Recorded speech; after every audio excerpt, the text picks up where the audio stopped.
réconcilie-toi sans délai avec ton adversaire, tant que vous êtes encore en chemin, de peur qu'il ne te livre au juge, que le juge ne te remette entre les mains de l'officier de justice et que tu ne sois incarcéré.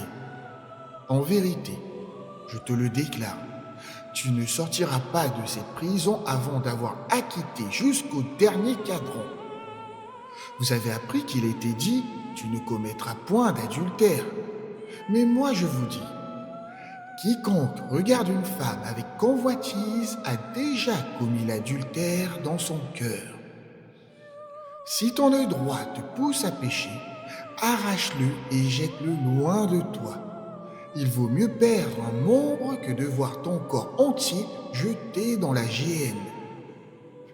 Si ta main droite devient pour toi une cause de chute, tranche-la et rejette-la loin de toi, car il vaut infiniment mieux que l'un de tes membres périsse que de voir ton corps tout entier précipité dans la géhenne.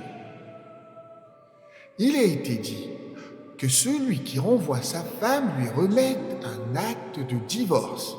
Mais moi, je vous dis, celui qui répudie son épouse, sauf en cas d'infidélité, l'expose à l'adultère. Et celui qui épouse une femme répudiée commet, lui aussi, un adultère.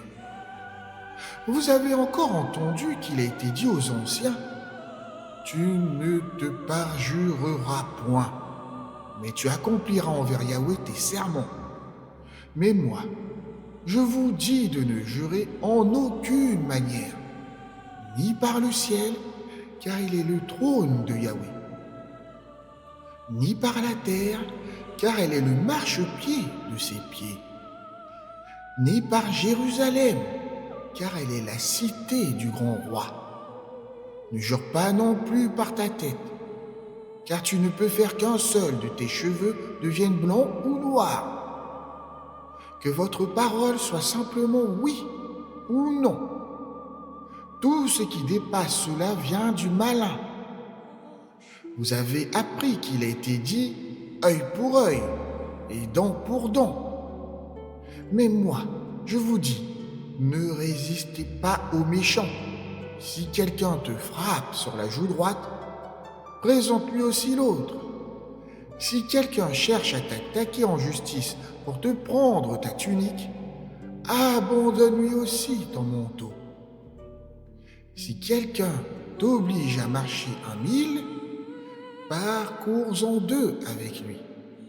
Donne à celui qui te demande.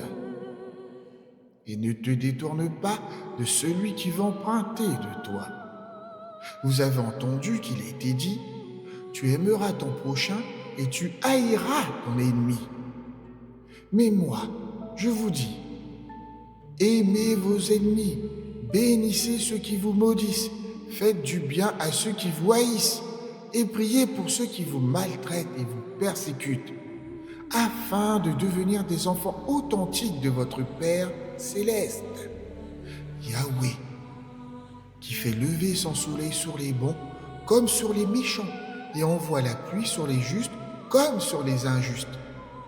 Soyez parfaits comme votre Père céleste, Yahweh, est parfait.